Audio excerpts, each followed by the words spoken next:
Hey, hey, hey. Welcome aboard, everybody. It is Monday. It is Memorial Day. And this is Back to the Window with Scott and Scott. I'm one of those Scotts. I'm Scott Steen, lead handicapper at WHINERS.com. I'm your co-host, Scott Reichel, senior handicapper over at WHINERS.com. That's right. We get together every single day, Monday through Friday, and try to guide you in that journey to head back to the window and cash those winning tickets. That's what it's all about, baby. It's all about. So we would appreciate it if you'd take a minute to smash that like button. Just pound that thumb. Get your aggression out with your clicks right there. And of course, don't forget to get subscribed to both of our YouTube channels, the Winners and Winers YouTube channel and the Max Wagers Network channel, Max Wagers Network, where you can find great content all day long, Monday through Friday, noon. Sean Higgs doing midday money. 1 o'clock, it's the plus money, honey, bringing you morning wood with Allie Burns. 2 o'clock, me and Chris doing just parlays. 3 o'clock, I sprint across the complex, get into Studio B and do this show with Scott Reichel as we head back to the window. 4 p.m. is soccer from around the globe with Sean Miller, bringing it all home with game time decision with the the Earl brothers, Nick and Tim, along with Detroit Lenny at 5 p.m. So, yeah, there you go. Great lineup, Scott. I just have it on in the background all day long. Yeah, either way. Whatever works for you. Solid endorsement, Cotton. Thanks. I'm not going to tell you how to live your life, Terrible. You would be terrible an advertising man. Thank you. Coffee's for closers. Put that coffee down. One of my top 3 favorite scenes in any movie. Really? The movie's kind of Oh, you know the scene I'm talking about? I was going to say, what are the other 2? Oh, wow, that's a you said top 3, so I thought you had 3 ready to go. No, I don't. How about Tar in the Roof in Shawshank Redemption? Okay. And do you trust your wife? Do you trust your wife? Exactly. Yeah. And let's call it the whole ballroom sequence of the Blues Brothers. Okay, for a second you said the ballroom sequence. I thought you were going to say Dirty Dancing. No, okay. Easy. Easy? Okay. It'd kick me off the show. No, that's the Orange Whip. Yeah, Orange Whip? I know what you're talking about. Yeah. Hey, JC Stone wants to know if we get overtime for working holidays. No. As my dad used to say, you get your reward in heaven, son. They don't call it undertime. They don't call it undertime. No, but all of our underbets are screwed since we have to work overtime. But no, it's a day. It's a day for us. We get. What else am I supposed to be doing? Basically, we get 4 days off a year. It's the All-Star break. I don't even get off then. I'm still making daily videos. What do you do? What are you doing on your daily videos? Either tennis or some other sports going on. Oh yeah, sure. Yeah. Okay. UFC. A lot of UFC going on Monday nights, are there? No, but I can do a look at it. But when it comes to daily videos, I'm pretty sure I haven't taken a day off from a daily video in 5 years. I think. Look at you. Very good. And yeah, we talked about it. We talked about all the good stuff. You were looking for my best plays. I do have my premium picks available. Check that link in the description. What else, Scott? Caesars, they're great. If you haven't taken a free shot at Caesars yet, you should do that because it's getting close to the end of the month. I don't know, Scott. I don't know how much long the promo is going to last, but it's up to $1,100. Bet insurance. It's your first bet, first deposit at Caesars Sportsbook. Got to be, of course, one of the states where Caesars is. I shouldn't have to tell you guys this, but if you don't have Caesars in your state, sorry. Got to use the code ATS wins Caesar. ATS wins CZR. That is in the show description today, as well as a link to the promo. And don't forget to use that code. You must be 21 to play. Of course, 18 in New Hampshire and Wyoming is okie dokie. Scott, how'd your weekend go? Overall, went pretty well. Yeah, can't complain. I was going pretty well in the first place, and then I ended up depositing into a poker site just to use the Sportsbook. That's how you know that you've really, become ingrained in the industry when you start depositing in sites for one purpose and you use the opposite purpose or use a different purpose. Right. And I hit a 5-to-1 shot on there. So that made my entire weekend pretty much. Nice. And besides that, I should have basically broken even today, but I guess I'm going to ask you this since I'm the co-host.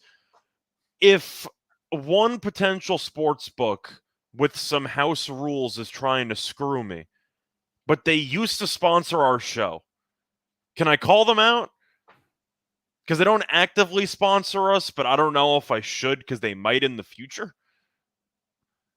I think you have to. You think I have to use the name or I have to not use the name? I think you can, but I would say I'm not probably the person that should be the arbiter of that decision. Okay. So if you wanted to talk to somebody above me and get me off the hook for this terrible choice you forced me to make, Fair enough. Okay. Well, either way, it's a 2-letter acronym. Okay. Let's go that way. So you All can right. narrow it down there. But I ended up having a tennis match earlier this morning. I had Sinner and Rublev over 3.5 because why would you not have Sinner and Rublev over 3.5? I mean, Like a Steve, I'm no-brainer. sure you had a bunch of money on it. No brainer. No brainer. No-brainer. Lock of the So day. just remind me, in men's tennis and Grand Slams, how many sets do you need to win out of 5? I believe you're going to need to win 3 out of 5. That is correct. So if you have over 3.5, that means that if each player wins at least one set, you automatically win, correct? You can't lose. So they were playing, and each player won one of the first 2 sets. Okay. They went into the third set. A guy retired. He got injured. No bet. DraftKings voided it. No bet. I just said the book. My bad. Is it in their rules? The house rules say, let me just pull it up. It says, if any game is abandoned due to injury, bad weather, whatever, all bets that have already been settled up to the point of time of abandonment will stand. Okay. So I guess the loophole is it hasn't automatically or officially been settled. Yep. But the counter argument is it's impossible to lose, so it should be settled. You know what? When you no bet me on a baseball game that's already gone over. Yeah. And you know because of rain delay, So I get it. It's just a spot where I wasn't fully expecting them to change their decision, but since it's a bet that you automatically cannot lose, I do feel like more sportsbooks should pay, but of course they're not going to because they don't need to. Fair enough. All right, anyways, that was kind of how my morning went. So the weekend was very good. As for this morning, could have been better, I guess, because I got a profitable bet just ripped from me. I got to push for it instead, but it is what it is. All right, fair enough. Timmy Earl in the house. What's up, Tim? Hope you're having a great Memorial Day. G Money back. He was over on the last show. Good to see G Money here. Coca-Cola 600 ending was insane. We were talking about that before we went on the air. I got screwed twice and then got lucky with Hamlin and Harvick top 4. Hamlin win and Harvick top 4. Very nice, JC. Truth is, I completely lost track of pretty much everybody in the race when you went to double overtime because the first overtime, half the cars crashed. But then pretty much every car involved in the wreck besides Logano stayed in the top 10 despite ramming into the wall. Like Chastain crashes into Larson. He goes through the infield. The car's just like half, damaged. You look up, he's in second place. Like, what? I mean, his car fell apart anyway during the restart, but I'm looking up at Stenhouse, who goes slamming into the wall. Right. And you look back up, he's in fifth place. He's fine. Like, tis a flesh wound. Like, we're just going to buff out those scratches. Like, I really didn't follow how any of the cars were able to stay, but it was a hell of a race. Next gen cars a little tougher, seems, huh? I guess, or maybe the actual rules regarding the shape of your car are more lenient when it comes to staying on the track. I doubt it. The rule is you got to maintain minimum speed, and if you're running in the top 10, you're obviously doing fine. I guess, but it was a crazy race, probably the craziest ending to any Coca-Cola 600. I can't think of a crazier ending. No. Super Sly in the house. What's up, Sly? You basically had double overtime. You don't really see that often. And, of course, I was at a little Memorial Day festival here in KC, so I saw none of the race. I saw the last. It's not barbecuing; it's grilling. I literally saw the last 2 laps. What? It's not barbecuing; it's grilling. Right? You're the one who taught me that. Yes, that was actually they were actually barbecuing. They were some pulled the okie doke on me. It was not. No, this was a big, like, the symphony orchestra played and shit. Food trucks and barbecue and stuff. So nice. It was a big deal. Fireworks followed, and then a massive traffic jam. Big fun. So yeah, make sure you guys check out the World War I memorial if you're ever in Kansas City. Very cool. It looks like a giant penis in Midtown. So Penis on the Prairie. That's the actual. I know that's Nebraska. Yeah. Capital Nebraska. Yeah, it is. So, hey, let's find out. Let's find out what happened yesterday. We need to talk about a couple of things that happened yesterday. A couple of games. By the way, I did a brain fart last night. I did my video and said there's only baseball today, no hockey. I forgot about Game 7 and the Rangers. I had that in my brain that was on Tuesday for some reason. So, if anybody watched my video and roasted me in the comments, I get it. Well, we got no NBA for the next 3 days. So save your breath, right? Exactly. So, all right, man. Let's talk a little bit about what happened yesterday. The good news, the bad news, the people that took it to the bank, and the people that unfortunately, perhaps, maybe took it in the shorts. You guys know who you are, and now we're going to share that information with the world. We'll find out who were the winners, who were the whiners on the Memorial Day edition of Call the Cops.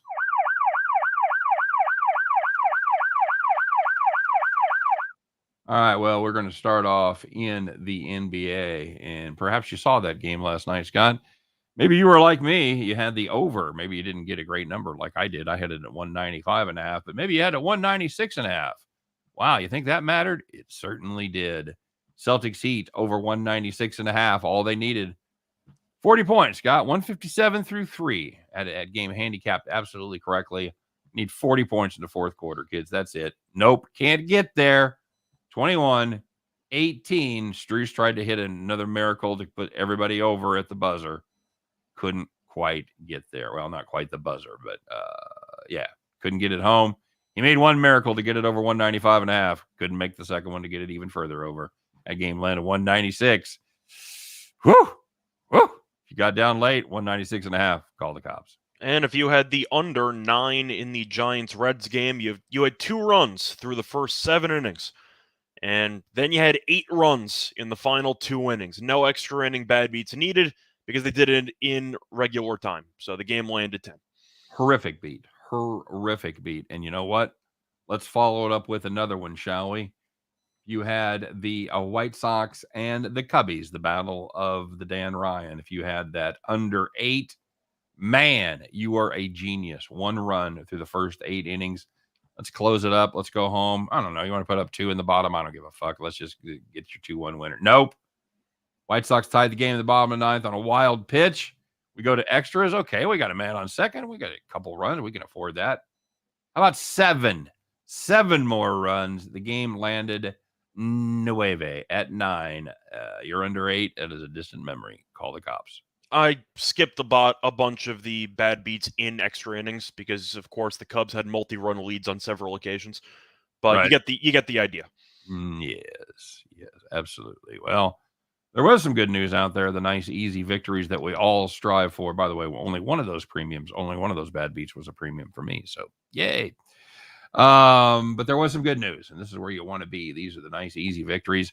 It still gives you time after the game, after it's been decided for you, that you can go out there and maybe get a little grilling in and serve the family some dogs, some brats, or some burgers, or whatever. But you didn't have to worry about the game because you, my friend, were sitting in the rocking chair. So the first one, if you had the Red Sox -1.5 against the Orioles, they led 6-0 after 4 innings, and they won 12-2. Very good. How about those Brewers? In the shadow of the Gateway Arch, you had the Brewers on the money line. They led 4-0 after 5. They end up winning that one 8-0. No worries, Brewers fans. You were sitting in the rocking chair. And the last one, if you had the Twins team total over 4.5 against the Royals, they scored 5 runs in the first 4 innings, and they finished with 7. Seems like the Royals make this list a lot, not necessarily in a good way. Just saying. Okay. Let's. For those of you that think American sports fans are perhaps a little bit out of control, maybe there's a mother and his son that yells at Chris Paul. Maybe there's some fingers coming out of the crowd, whatever. Some popcorn gets thrown on an occasion. Right. Maybe somebody's gluing themselves to the floor to protest chicken killing, whatever it is. They do not hold a candle. Nay, they do not hold a flare to the fans in Europe. Scott, for God's sakes, let's find out who it is. Ooh la la. Somebody is the donkey of the day.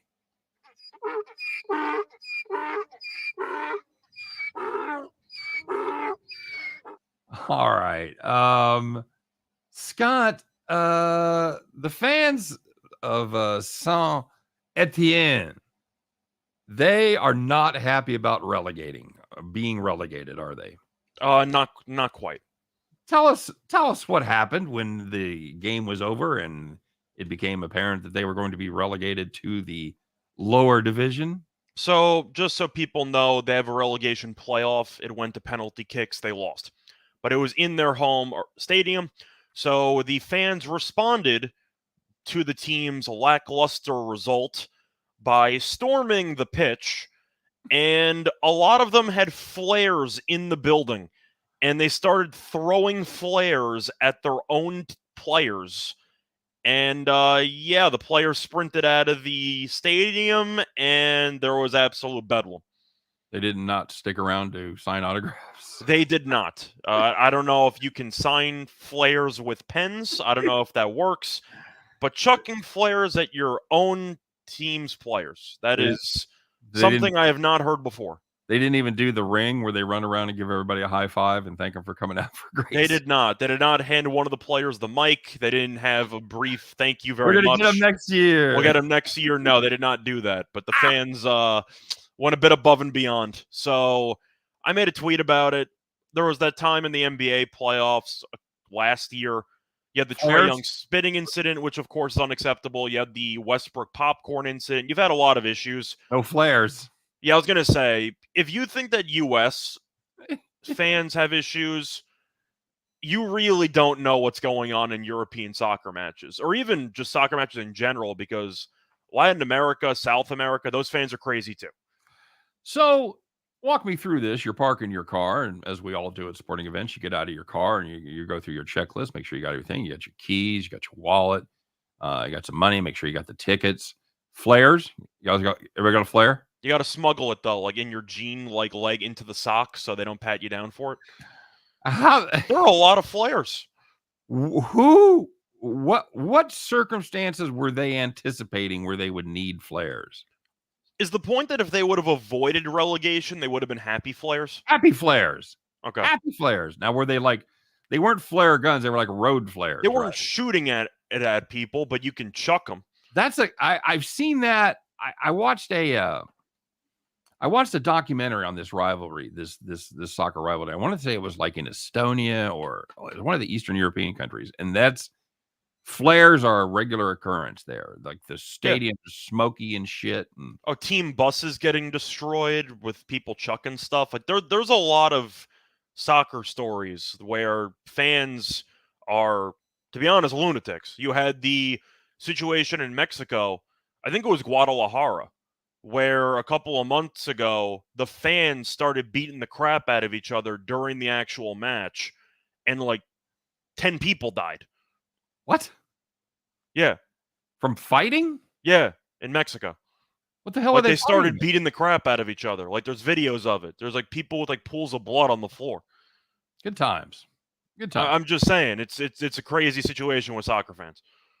Okay. Somebody took a chair, slammed it into somebody, and then the guy got jumped, and a couple people died. They throw him we had that situation. We had the Stampede situation, and what was it, Senegal? Yeah. We had that situation. A lot of crazy stuff going on in soccer in the fans, or in the actual stands.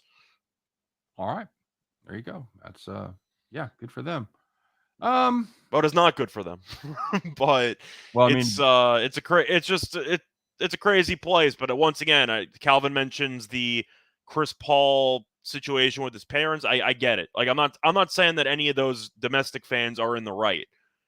But don't compare that to flares. Imagine if people showed up at the crypto arena and chucked flares at LeBron and Anthony Davis for missing the playoffs. Well, or take it at least to an outside sport for some kind of comp. The Phillies fans, they're known as being a little fickle. So maybe there's maybe Bryce Harper's going through a slump. Maybe he hasn't hit in 7 games. So the Chuck a flare at him, next time he's in the outfield, here, why don't you wear a fucking flare, buddy? And J.C. Stone's mentioning the Liverpool things about tunnels and everything for the UEFA final. Forget about that. You have the whole tear gas situation with police just chucking like tear gas at Liverpool fans who weren't even doing anything. Some of them were trying to get into the arena and they got tear gas in their face. It was a very weird weekend for soccer fans, and you could have had a couple donkeys of the day there, but the flare one is really something else when you throw it at your own team's players. That's like it's like Office Space when he says, you don't have enough flare?" And she just pulls out. I got 17 pieces of flare. She just pulls out a fucking flare and shoves it up his ass. How about now? Do I have enough flare now? Okay. Really makes me want to go out to the old ballpark, Scott. Yeah. I still want to go to a soccer match at some point, but just be aware you might want to avoid relegation matches. I've been to a lot of MLS games, and not once have I seen flares. Just not once. I'm trying to think of where I've heard flare situations. Of course, you have this one. Right. I think Turkey had a situation. Okay. Might have been with Shakhtar, maybe. I'm not sure, but I'm pretty sure Turkey had a situation. Yeah, you occasionally see some flares or riots or whatever. Fans are crazy. Fans be crazy, Scott. They are. Hey, odds makers, they do a pretty good job, but every once in a while there is a result that just does not match up with the line of that particular game, and we have to ask ourselves, Scott, the odds makers, guys, seriously, what are we doing here? Maybe it's a holiday weekend. Are you drunk? Well, this is a fine story. It just doesn't compare to flares. To quote Sinead O'Connor, nothing compares to flares. But in the Blue Jays Angels game, the total of that game was 8.5, Scott. You didn't have to wait long for a result if you were playing the total, because they put up 12 runs in the first 3 innings. Now, they did slow down a little bit as the Angels, of course, had to take a beat. That was the premium there, of course. Game ended 11-10, 8.5. Odds makers, what are we doing here? Well, when each team scores more than the overall game total, I consider that a rocking chair. It's a good sign. That's a good sign. That's the rockingest of rocking chairs right there. So let's check in with the comment section here. Turkey always has a situation. I'm pretty sure Turkey had a couple of flare situations, and maybe it wasn't officially a team game, but I think Turkey might have hosted a couple of these UEFA matches or whatever. I'm pretty sure Turkey, like Istanbul, is a usual spot for some of these matches, and you've had several riots in the past. Did anybody else see the show I was talking about? It was either on Netflix or like Real Sports or something like that, but it was about this rivalry, and it was 2 teams in the same town, and it was like they would train to fight and shit. It was. Yeah. I know there's a new E60 or 30 for 30 on the Red Wings Avalanche rivalry from like the 90s. They used to kill each other. Is that really? That's what you thought? Maybe I was confusing it with that. No, not at all. I'm just saying that I can't think of the show you're talking about, but yeah, rivalries will make people do some crazy things. It's nuts. Have you ever been anywhere near anything like that, Scott? But that kind of passion for a team? I really haven't had many rivalry games that I've been to. I've been to Yankee Red Sox games. Okay. I've been to Yankees Mets games. I've never had a situation like the Dodgers Giants situation in the parking lot from like 9 years ago where the guy was paralyzed. Right. I think he just got paid like a couple million dollars for what happened there. But I mean, the Giants fans, was it the Dodger fans who beat up the Giants fan or the Giants fan who beat up the Dodger fan? I think it was a Giant fan. Yes, I think that is correct. Yeah, so if you don't know the story, Giants played the Dodgers, and a couple of Dodgers fans jumped the guy. It was opening day. It was opening day. They jumped the Giants fan in the parking lot, and they paralyzed him. I mean, fans, listen, it's one thing to like sports. I do. If you start fighting people over your team, I don't think the team wants you. Well, I was talking with Chris the last show, and I talked about going to Oakland to see the Raiders play the Chiefs, and made the mistake of wearing a Chiefs jersey, and you're catching a bunch of shit all day long. I mean, a bunch, not just good natured ribbing like you see at rivals. Where oh, let's have a beer. It's not team based. It's probably personal based. Yeah, it definitely gets into the realm of personal. So yeah, it's not to the extent that it is here, but Raiders fans, they're one of a kind, no question about it. I wouldn't wear a Cowboys jersey to an Eagles game. Yeah, I can see that. I mean, you can make an argument with fans. Once again, it's not just a European issue; it's all over the world. But yeah, fans are crazy. Well, I just say on behalf of everybody, just knock it off. Knock it the fuck off. I'm just saying, just to go back for a second, you really jumped the guy because you had an opening day game and you paralyzed the guy in a parking lot? Yeah. Really? Yeah. I know. Did they get the guys? I can't remember. Yeah, I think they're in jail. Okay, well, good. That's kind of where they belong. Do you think the Dodgers fans realize that Cody Bellinger has no idea who they are? See, I have to tell you that you bring that up. That's kind of what calmed me down. I used to be, when I was younger, like my whole youth, and when I first got married, even until the time I was about 30, I lived and died with what the local sports teams did. Mm. And I started having a family, started having kids, started seeing shit that was actually important, and priorities. realized that none of those fuckers cared about how I was doing at my job. I still care if my team does well, but at least I acknowledge that if they lose, I'm not going to take it out on random people. Correct. With Chiefs lost, AFC championship last year, and it sucked. I wanted to see a win. Bummer. And you're not going to pick a fight with Chris King because your team lost to the Bills. No, that's just fucking stupid. That's they don't care about you. So sure, have some fun. Don't make it your whole identity. Have a life outside of fandom. That's all I'm saying. It was a World Cup in '92. Colombia player own goal the net right in front of me. Lose the USA. Colombia player gets. That was Escobar. They did a 30 for 30 on that. Oh, is that right? The two Escobars. Yeah. Oh wow. Okay. They lost to the U.S. actually in that World Cup, and then the guy got assassinated like 2 weeks later, I think. I have to check that one. Check that one out. It's actually a good 30 for 30. I remember that story now. Now that you say about it, now that you talk about it, brutal, absolutely brutal. So, G-Money. The thing is, even if the Giants guy instigated the fight, you didn't have to paralyze the guy. Like, it's one thing if you want to talk about who started a fight, but first of all, just because somebody starts a fight doesn't mean you have to fight them. Well, you kind of. What was it, a 3-on-1? Well, that's the thing. Was it fair? And at what point, if it was a one-punch situation where he hit his head, broke his neck, okay. But if it was a situation where he was down and beat, I'm pretty sure they beat him on the floor. Yeah, I think that seems to be what I remember as well. I thought they stomped him. So yeah, there's a one thing to win a fight, and then there's another thing to put an unnecessary beat down on it. So if you want to make the case, the guy's talking some shit, maybe he needs to be taught a lesson. I'm old enough where I grew up in that school. I'm okay with that. But once the guy's done, he's done. So. See, G-Money, that's also a point, though. You can make an argument that, people won't get hurt if they don't start anything, but based on fans, the point we're trying to make is somebody's going to start something from one side or the other, especially when you're selling alcohol at the venue. That's just how it's going to go. Right.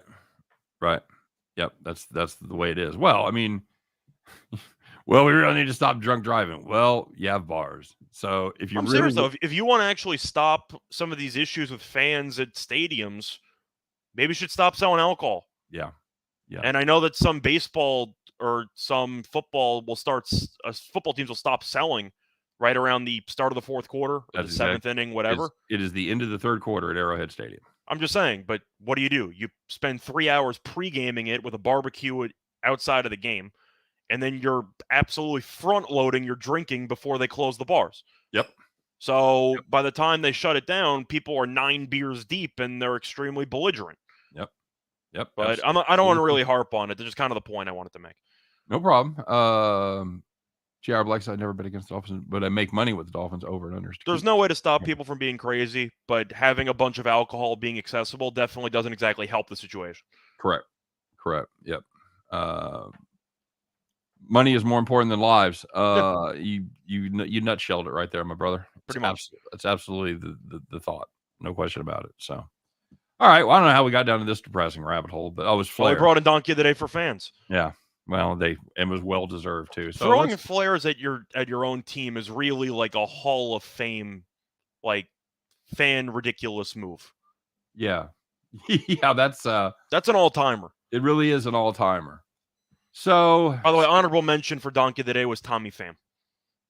With the fantasy slap? Yeah, I wasn't sure if that was kind of past the news cycle, so I ended up going with this one instead because it happened yesterday. The Pham one is just absurd.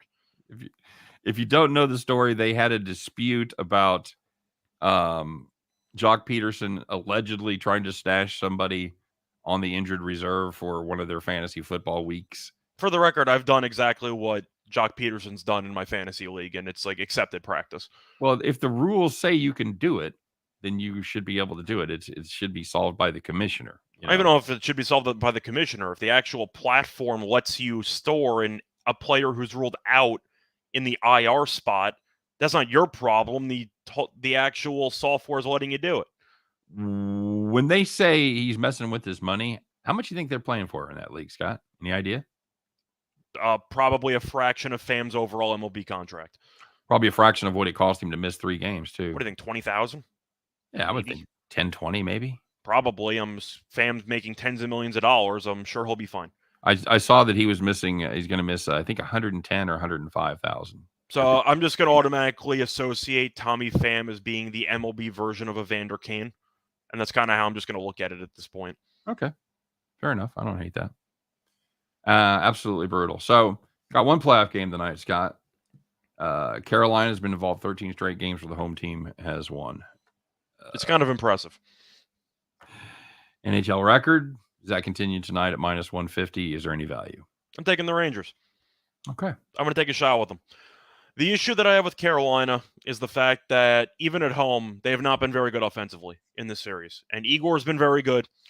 And the main reason why I think Carolina might have issues, do you think Ronta's atrocious performance in Game 6 is going to linger for Game 7? Because he was not very good in Game 6 of the Bruins series, and he responded with a great performance in Game 7. So I've seen him bounce back, and he has been night and day at home compared to the road, which sums up the entire Carolina team.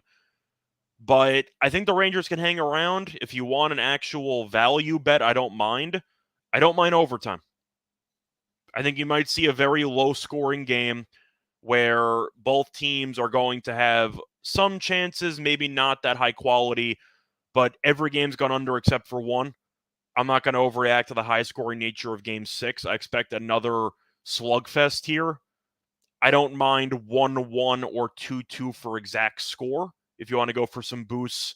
But do I mind overtime? No. I think you'll end up seeing a close game. But I think since it's going to be close and maybe going to overtime, I'll take plus money. Okay. You? Tim Earl, by the way, is directly in contrast to what you're saying.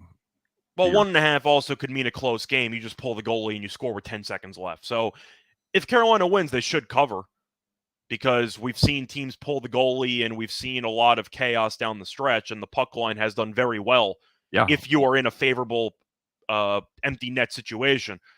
But only one of the 6 has the puck line not been involved. I was going to say, but if I'm comparing contrasting sports, it kind of reminds me of the Phoenix-Dallas series. The home team just won every game. You're kind of penciling Carolina to win again, and next thing you know, they struggle. Oops. Now, it wasn't as bad because Phoenix was talking shit, and that came back to bite them. Carolina hasn't done that. Right. But if you're asking me, do I want to take plus money with the significantly better goalie in a must-win game, I kind of do.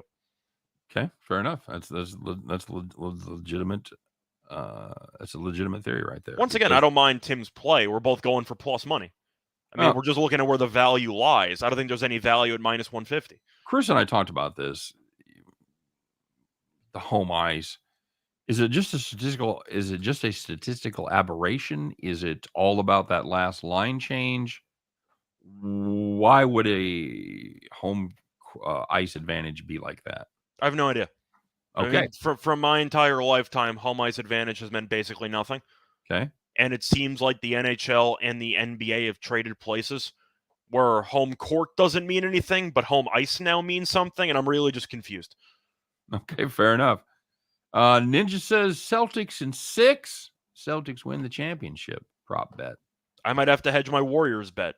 I have a potential dilemma. I was rooting for Miami in Game 7 because I think we would agree Golden State would have beaten the crap out of that Miami team. Yep, the way they were playing, no question. And Miami was limping down the stretch. Right. But you're looking at Boston. They have a couple of days off because Game 1's Thursday. I think Boston's a bad matchup for Golden State. But I'll tell you what, though, as the playoffs have progressed, I've become less impressed with Boston. Right. Because of their brutal offensive execution down the stretch of games. It is hideous at times. Yeah. But do I think that just, the Celtics are going to win? Just away last night. I was going to say, you look at how that game unfolded. You can argue if Jimmy Butler should have taken the 3 or not. Let's avoid that for a second. Where do you come down on that? Truth is, I was fine with it. Yep. It didn't bother me. I understand people arguing, go to the rim, do whatever. Miami was on fumes. You have a shot to go for the win at home. You're looking at your overall team. Besides Adebayo and Butler, your team was awful from top to bottom. And if you ignore Butler, you keep Adebayo's good numbers. If you take Butler out, Miami shot 32%. So do I think they would have survived overtime? No, I didn't mind it. No, I mean, what are you doing? You're gonna drive for overtime at best? You get drive for overtime at best while giving Boston the last shot. Yeah. And people say, well, why didn't you take Horford to the hoop? You know, Horford was sagging off for a reason. It's because he knew Butler wanted to go to the rim. Right. So Butler, I would have had an issue if it was a contested three-pointer. Right. Which it was a little bit at the end, but it was a makeable shot. That's what Chris and I were talking. What do you think? What percentage do you think your 3-point percentage goes up when it was uncontested versus somebody in your face? 10%? I'd say uncontested, probably around 10 to 12. I'd say somewhat contested, maybe 5. Okay. All right. So because that's the argument as well. He's not a 3-point shooter. He's only 3 for 10 in the game. He's not a guy that shoots 3-pointers. And I'm saying if you're uncontested, I think you go for the dagger there. I'm fine with it. I'm fine with it. Wide open, let's take a shot. Miami, I thought, had no business being in the game in the first place. And Boston really handed them every chance. Probably give them an 11-0 run to almost in the game there. Just saying, when you're the inferior team for roughly 44 minutes, I don't trust you in overtime. Yeah, that's hard to argue with for sure. But to go back to the point, Boston has really had issues closing games, and we know that Golden State is one of the best teams at executing down the stretch. Yeah. So if you want to talk about what I think is going to happen in the series, I like Golden State's chances more after watching Boston for the last couple of days, but I do think it's going to be a 6 or 7 game series one way or another. Looking forward to it? No. I'm sweating my ass off for it. I mean, I got a 43-1 ticket on Golden State. Get everything else? Yeah. It's the last thing I got. And it's a free bet, so we'll see what happens. Oh, so you don't lose anything. No, but the point is, do I want to hedge for a guaranteed 20-1 profit? I could do it selectively, where Boston, from what I've seen in the playoffs, has really been awful in game 1s of series. So just hope Golden State wins game 1, take Boston at maybe 2-1, and go from there. We'll see. Yeah. But does it concern you at all that even though Boston has been very good on the road this season, Golden State is undefeated at home in the playoffs and Boston's 5-4?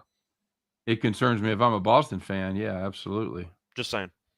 You can win a bunch of road games, but if you can't defend home court, and Golden State has the massive streak of road games won in a single series, I believe they've won that in 28 series in a row, 30-something series in a row? Yeah. That means Boston basically has to win 2 games in Golden State minimum. Yeah, I mean, that's the way it would appear on paper, absolutely. And it would potentially be 3, because I'm not sure Boston would even be able to defend home court regularly.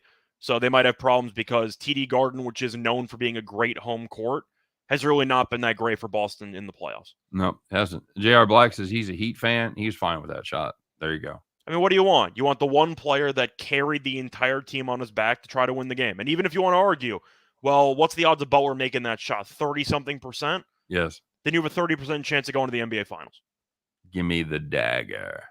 Give me the dagger. Of course, it would be lower because you'd have to get a stop on Boston, but let's just say you have a 25% chance to make the finals. Yes. Your team was dead to rights 3 days ago. Your team was dead to rights 3 minutes ago before Pretty that much. shot, you know. You'd have a 25% chance to go to the finals. I'm fine with it. Yep. Agreed. Can you tell me why that total dropped from 201 to 195.5? I had no idea. Somebody asked me about it on my comment section for my video yesterday, and I said I like the under, and we both won because it was 196.5 when I said that. So I didn't get it, but I wasn't going to. But you thought it should have been lower? No, not at all. Okay. I just figured with the Game 7 history of being very low scoring, Scott Foster on the call, I figured you'd see some random referee shenanigans. And, I mean, you kind of did from Secaucus. Shit. They kind of did from Secaucus because they took away 3 points 10 minutes after it happened. Yeah, that was weird. No, So, were you surprised how loose they called it in the fourth quarter? not really. I thought there were some drives where you definitely could have called some fouls. Of course, but I expected that to be the case. It's Game 7. You know, rub some dirt on it. That's usually what you hear for cliches. That's why Game 7s are that historically low scoring. But I think it's part of the reason was they just didn't expect Butler to go for 47 again. They didn't expect Derek White to have 20-something points again. Yeah.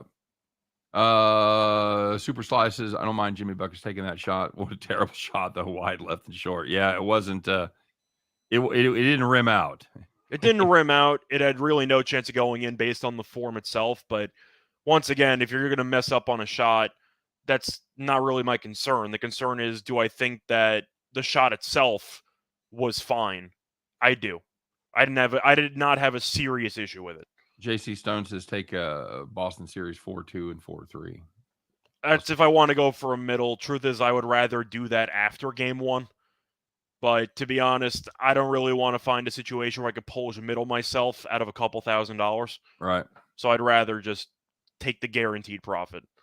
Okay. But I want to ask you, though, assuming that the game does go to overtime, do you think there's any chance Miami pulls that out in overtime? Because I think it's slim at best. No, although I can see how you could make the argument. I mean, yeah, they look gassed. That Boston mentally would just be out of it. Well, and they just gave up that run. So obviously Miami had a run in them. But you and I and everybody out there has seen basketball games many times where you're able to get close. You're able to either tie it or get within a couple after being down big time, and you just can't quite get over the hump. Yeah. You've used everything you could to tie it, and you just don't have that one more in you. So I'm fine with the shot. I'm fine. I'll let him take that shot every single day. You want Butler shooting it. He got a decent look. Right. So, whatever. Marcus Smart almost screwed it, single-handedly screwed it up late. Yeah. Yeah, I'm not a Marcus Smart guy. And if you want to ask why I think Golden State has a good chance to win the series, it's because of Marcus Smart. It's because when Boston's offense gets so stagnant late in games, Marcus Smart tries to play hero ball and he never makes any shots. No, he finally realized late there that he couldn't make any threes and started. And yes, he had 24 points, but I really want you to break down his point breakdowns per quarter. And I can guarantee you that his field goal percentage in the fourth quarter plummets. Oh, sure. He does not make big shots. It's just not who he is. Yep, agreed. Any baseball game you want to talk about before we get to play of the day, before we get to the farm? I had a play in the Tampa game. Line has moved pretty, I don't want to say handily, but it's moved maybe 10 cents. So that's decent in itself. Besides that, I'll tell you what, I'm looking at Boston team total over again because besides the one game they screwed me on against Giolito, they've been crushing the ball. It's a high team total. It's about 5.5, but do you trust Baltimore's pitching in this matchup? Because Boston's been absolutely just raking. Yeah. That's and they're we talked about that. The bullpen is on fumes, so no, that could definitely cascade for sure. I don't mind Oakland first 5 maybe against Houston tonight. If you want to go maybe first 5 under with Valdez and Blackburn, I don't mind that. Yeah, but that's another one I'm looking at. I did like the over. Keep an eye on the wind. I talked about that during the show with Chris. If you're east of the Rockies, there's a good chance there's a double-digit wind blowing out. Yeah. Coming out of the southwest. You saw it in Chicago, that game 7-6 in the bottom of the 8th. Got wind in Detroit, that game 6-5 bottom 8. So those are both flying over. So I'm also looking at the Giants. I know that game starts in like 15 minutes, but you got Webb against Gibson. It's mostly just fading Philadelphia's bullpen at this point. Yep. Not only have they blown games, but they've used everybody, and they played Sunday night while using the bullpen and blowing another save and going extras. Yeah. The Giants have been a streaky team. They're on a bit of an upswing. I think you're getting a good price. Okay. Giants 7-2 and Logan Webb starts, so that's definitely something to keep in mind for Just sure. saying, Philly's bullpen was bad when they were rested. Now they're not even rested. I think the Giants can win this game in a variety of ways. Good point. Good point. All right, my friend. Well, let's get to it, shall we? We have one thing left to do here on this beautiful Memorial Day before we all go out to the grills and get it on. You know what it is? It is time once again. Put on your fancy red, white, and blue overalls. Maybe you got a nice straw hat you can throw on there. But get ready to do it, kids, because you know it, you love it. It is time once again to bet the farm. Moo.